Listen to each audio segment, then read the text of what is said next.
Welcome to Talking Scripture. I'm Bryce, and today we're going to talk about a third aspect of the character of God, the character of Heavenly Father, the character of Christ.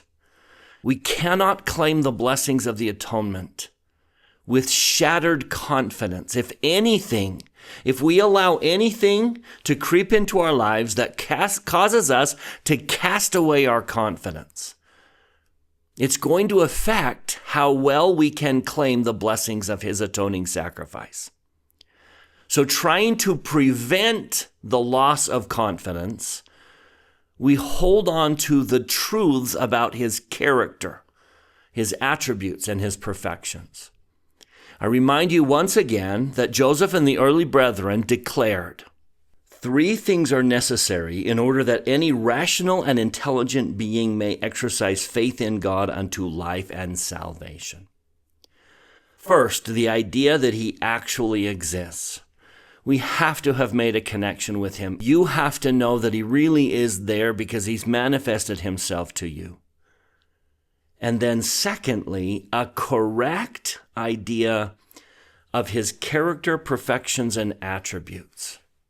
And the reason for that is because if we misunderstand His character, His attributes, if we misunderstand who He is or what He does or our relationship with Him, it's going to affect our confidence. It's going to shatter our confidence. And therefore, we will not be able to fully claim the blessings of the atoning sacrifice. My greatest desire for every one of you is that you tap into the power of His atonement and claim the blessings He wants you to have. But it requires faith or confidence or assurance on your part. And if there are any misunderstandings, if you misunderstand His character, it's going to affect that confidence. So we've taken a look at this from two directions. Number one, we've looked at what is the human tendency that shatters our confidence? What are the false beliefs about God that cause us to lose confidence in Him? And then what is the truth about His character that holding on to will allow us to claim those blessings?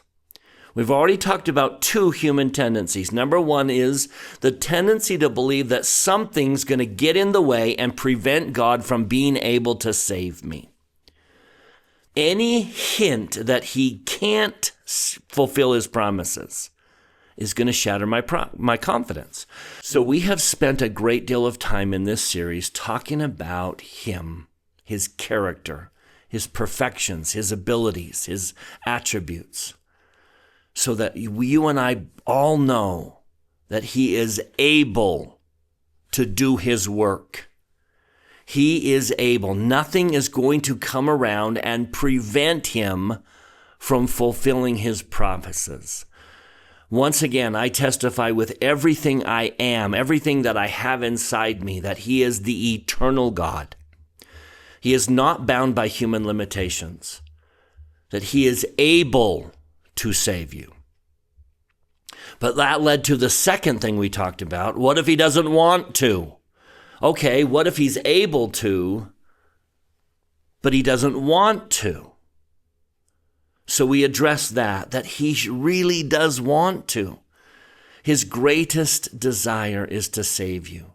It's why the Savior performed His atoning sacrifice, is so that He could save you. Clearly, His favorite thing about being the Savior is the ability to extend mercy and to save. So today I introduce a third human idea, human tendency that creeps into our heads and shatters our faith. And then let's see if we can talk about the reality of who He is. And I pray that I'm not picking at a scab or causing any extra pain, but we have all seen a marriage dissolve.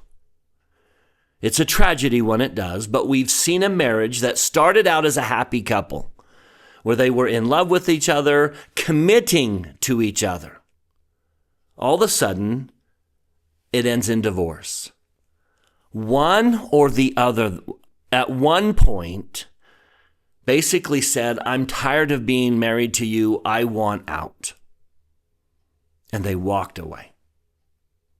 They changed their mind. At one point, they were fully committed. They loved. I'm committed to you. I want to share my life with you. But either something changed in them, or they got to know really who they were marrying, and they didn't like it, or something like that, and they changed their mind and decided to not be committed. We've all seen that happen. It is a human reality. The problem is when we let that possibility creep into our thoughts that maybe God will do the same, that maybe our Heavenly Father will get tired of us. Maybe he didn't know what he was getting into, and now that it's been some time and he realizes who he's in a relationship with, maybe he's just tired, and maybe Heavenly Father wants a divorce. Maybe we let that human idea creep into our head. And once again, we're taking a human trait and imposing it on Heavenly Father. And if you ever let that idea enter your heart, it's going to shatter your confidence. Maybe we sometimes think to ourselves, he changed his mind. Okay, I can see that he can save me, and that at one point he wanted to save me, but what if he changed his mind and he no longer wants to save me? There's the misunderstanding. There is the false idea that creeps into our head. And you are very aware of your imperfections. And we've seen it happen many times in human marriages. And if you allow the thought to enter your head that maybe he's changed his mind about saving me, and he no longer wants to, your confidence is shattered. Now there's the human tendency. Allow me to read from Lectures on Faith to point out that that is not who Heavenly Father is. First, from Lectures on Faith. First, the summary. Thirdly, that he changes not. Neither is there variableness with him, but he is the same from everlasting to everlasting, being the same yesterday, today, and forever, and that his course is one eternal round without variation. And then comes the extended explanation a little bit later in Lecture 3. It is equally as necessary that men should have the idea that he is a God who changes not, in order to have faith in him, as it is to have the idea that he is gracious and long-suffering.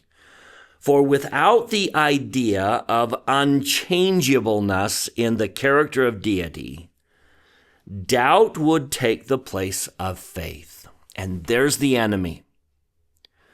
But with the idea that he changes not, faith lays hold upon the excellencies in his character with unshaken confidence, believing he is the same yesterday, today, and forever, and that his course is one eternal round.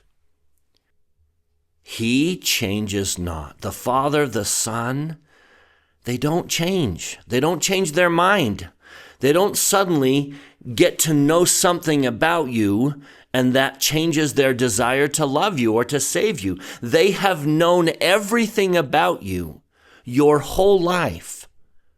Jesus knew exactly who you are, who you were, and who you forever will be when he walked into Gethsemane to perform an atonement in your behalf.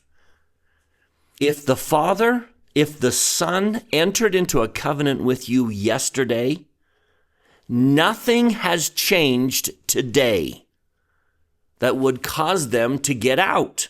They are not going to change their mind about saving you.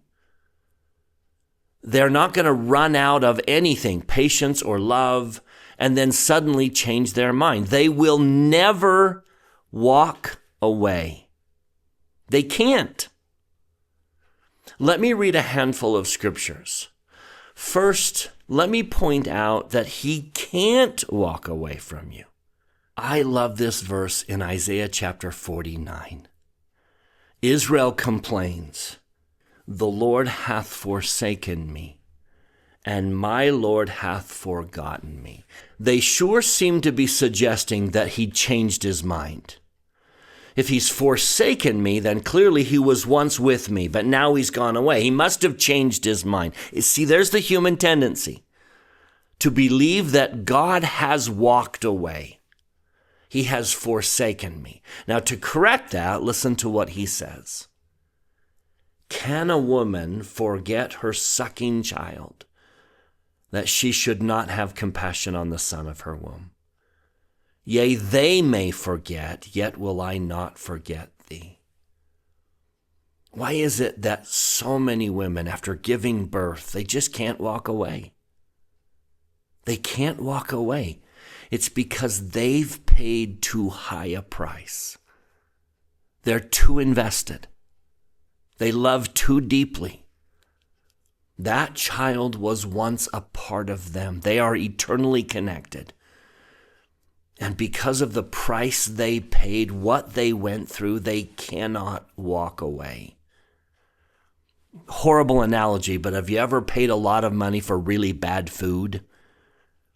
And what do? You can't throw it away, right? I paid too much for it. I've got to eat it. You feel compelled to eat it. Well, in a very, very simple way, women who give birth to a child have paid too high a price to walk away. And Jesus, who paid an infinite price, cannot walk away. He will not change his mind. He's all in.